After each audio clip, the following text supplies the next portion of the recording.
What is up, everybody? It is T plus Rex here, and I just realized that there's something wrong with the fish. We should go investigate. Looking at the fish, the top broke, and if anybody can tell me how to fix the top, I don't know how to do it. That would be much helpful. Let's see how the fishes are doing. We got that thing, another one of them. We got the red tail shark here, crimson. Then we have these tetras, but they're pretty much piranhas. They act like piranhas. We used to have a few other sharks, but they got dead by these dudes, these devils of fish right here. Usually my eel is down there, but I am not quite sure where he's at. Alright, so today I'm going to be telling you guys how to breed crickets, how to successfully get them to breed, and how to let them get gut loaded and whatnot. So here's Rex down here. He's pretty hard to see, but this is the terrarium I have for him right now. Just an SL setup. He's just over 2 months old, so he's pretty small. Let's see if we can get him.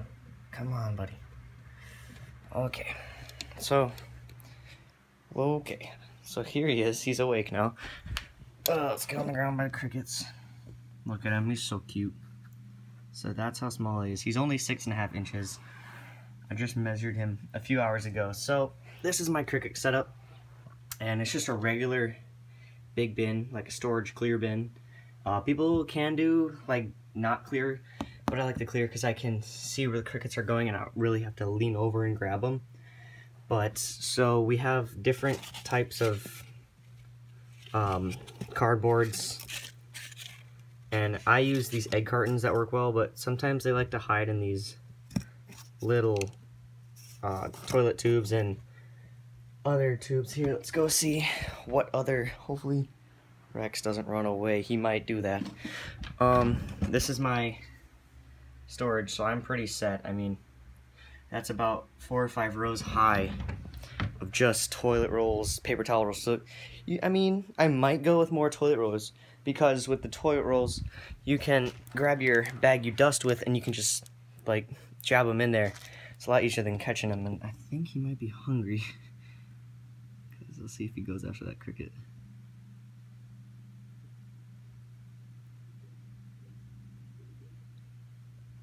And no.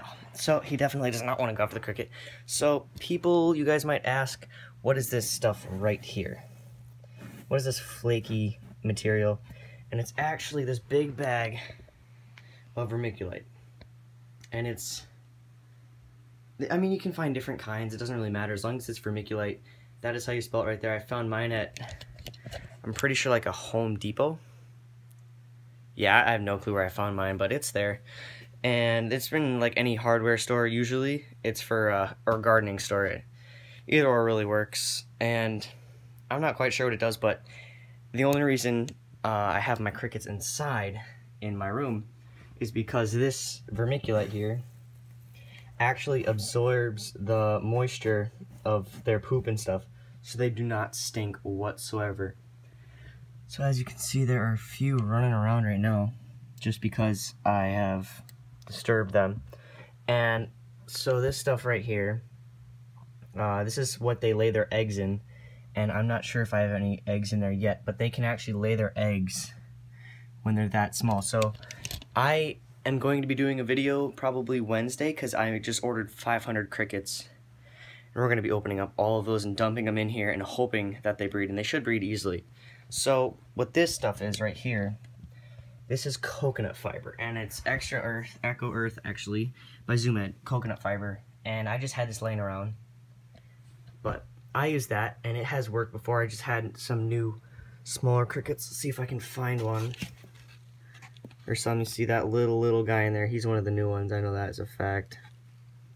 So some of the very little ones are the newer ones, and the only thing that I do not like about the vermiculite, with the small crickets, it's kind of hard to see them sometimes, and people do put this in another, like, smaller container, so when the pinheads hatch, you can actually see them, and you can let them feed and whatnot.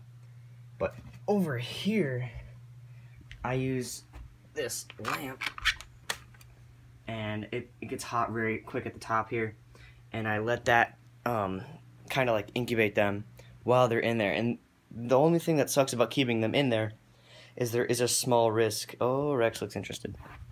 There is a small risk of the other crickets eating the smaller eggs and whatnot. But that's a risk you gotta take. I mean, it doesn't really happen a lot for me yet, but it could happen sometime in the future. I don't know what his thoughts are in his head. I think we'll give him a little snack. Also, I'm going to go to the store and buy him some hornworms, some really small ones. I want to see if those will be good for him. So, now that we have that down, this will always want to be moist. You always want that to be moist for like 2 weeks is what I let it go for. And then they start to hatch. So after about 1.5 weeks, 1 week, I'll start to start putting a lamp on it so it gets warm. And what you want to do is you want to get your spray bottle. And this one can sometimes not be good. So I got to spray it over here first. And then just spray all around. Make sure it's nice and dark and moist. So now I'm going to switch over to topsoil because topsoil works a lot better. It stays a lot more moist. It's not as easy to get dry. The coconut or the coconut fiber, yeah, I'll just call it that because that's what it is. I mean it works, but it doesn't work as good, I don't think. It dries out very fast, I think, so I have to water it down a bunch. And you have to use a spray bottle, otherwise it'll just puddle on top, so it's not very absorbent, but it works. Another thing with the coconut fiber is it does leave a chance of risk for your eggs getting eaten because it's not moist down lower, so the crickets don't bury deeper to get that extra depth for their eggs, so they're kind of more on the top, and you'll see that if you use the coconut fiber, but not as much as if you use the topsoil. So for food, as you can see, there is no food in there for these guys, and I'm going to give them some food right now. So for food, I use the Nature Zone Total Bites feed, water, and gut load. So I usually switch between this, which works really well, and Rex just went after a cricket. Come on. Yes, he just bit the, or he attacked the container, and then I also use the Fluckers, however you say it. I pronounced it Fluckers, and then I got corrected at the store, and it's Fluckers. I use the orange cubes. People have different thoughts on these both items. I like to use, the crickets seem to like this a lot too, which is interesting, but usually I gut load them a good bit. And what I do, instead of just dropping the moist foods, because both of these are moist, the only thing that sucks about this one is that this is like a can top, so this cap is really hard to get back on. As you can see, all those little rivets in there maybe. As I spin it around, you'll see little rivets in the bottom. It's very painful to get back on, and now he's chasing himself maybe? We don't know, he's always a mystery. He or she, he's really small, I need to find that out yet. But yes, I do use these a lot more often. They seem to like them a lot more. So this is what I'll do. So I usually go to like a local, not store, more of a restaurant or so, and fast food. And what you do, oops, I just kicked a lamp. You collect, if they have sauce caps for like to go. I collect the sauce, sometimes the bins themselves for the sauce, but sometimes the caps, like this. Nice, small, because if you just drop these in there, it'll stick to these, and it's just not as convenient. But if you, let's see if we can set up the tripod here.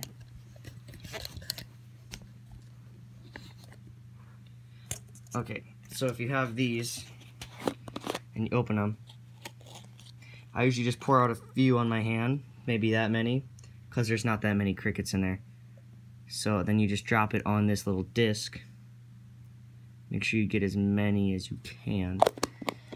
Cap that back off. And then you have a little dish here of food, and Rex, I don't want you to run away, please, right now. And then what you do is, boom, drop it right in there. Rex is on the go. And you just cap it off, and you keep those close.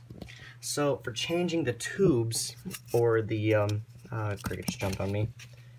For changing the tubes or the egg cartons, what you're going to want to do is you're going to want to look for how many feces are on it. So that's a good bit of feces right there, but I might keep this one for a little bit longer. Maybe not. I think I'm going to change this one out. So then what you do, you just shake all the crickets out. I usually just bang them against the side here like this, and they usually all fall out, and if they don't, they don't. But what I do here, let's see if we can get Rex back over here. So people like to use the eggs. Oh my goodness, Rex, what are you doing? And we're gonna drop you back down. People like to use the egg cartons a lot more, just for the fact that they like to hide in them more like that, and they get more clumped up. But if you're gonna mix like both, I suggest you probably don't do that. I think I'm gonna switch to tubes for a little bit, just because I can dip them in their feeding bag, and because there's usually very little amount in there. But so people put these in the corner. Once again, getting back to this real quick, I like to put mine a little spaced out so that they're not trapped in the corner. As you put my food in the middle. People sometimes do multiple, but I don't have enough crickets to do multiple right now, and we need to catch the lizard because he's running away. Come on. Oh my goodness, Rex, no, please, come here. Oh, Rex, oh, please be nice to me. So yeah, this is Rex. Very crazy. Very crazy. So let's see if he wants a little treat real quick. Let's fix the camera. Let's see if he wants a little treat real quick. We'll find out where he wants to do that. We'll just do it right now. Right here, right now. So as you can see, all the crickets kind of just wander on their own, and that's fine. And I will do a feeding video probably as my next one after the unboxing. Let's grab one here. If you are scared of crickets, I don't know how you're going to deal with this. And there you go, look at that. His leg. So yes, if you are scared of crickets, I'm not quite sure. People have other alternatives. I don't know how to do dubia roaches, or any other main like larva or lotus. I don't know how to do anything but crickets. I mean, I had frogs before, so I did have some experience with crickets. And let's see. All right, the cricket is running free right now, but that's all right. Come on. Alright, so as you can see, I think he's crawling on my leg right now. Oh, Rex sees him. Rex sees him and he's happy. Alright, so what we're going to want to do here is just... Come on. Alright, so Rex sees him. Let's see if he wants him.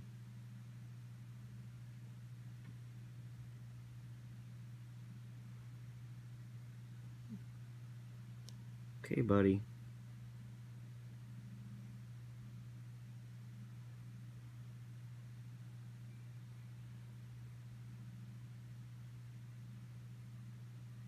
Did you just lose complete interest in this cricket because I pulled it away from you? He does that. I hate it.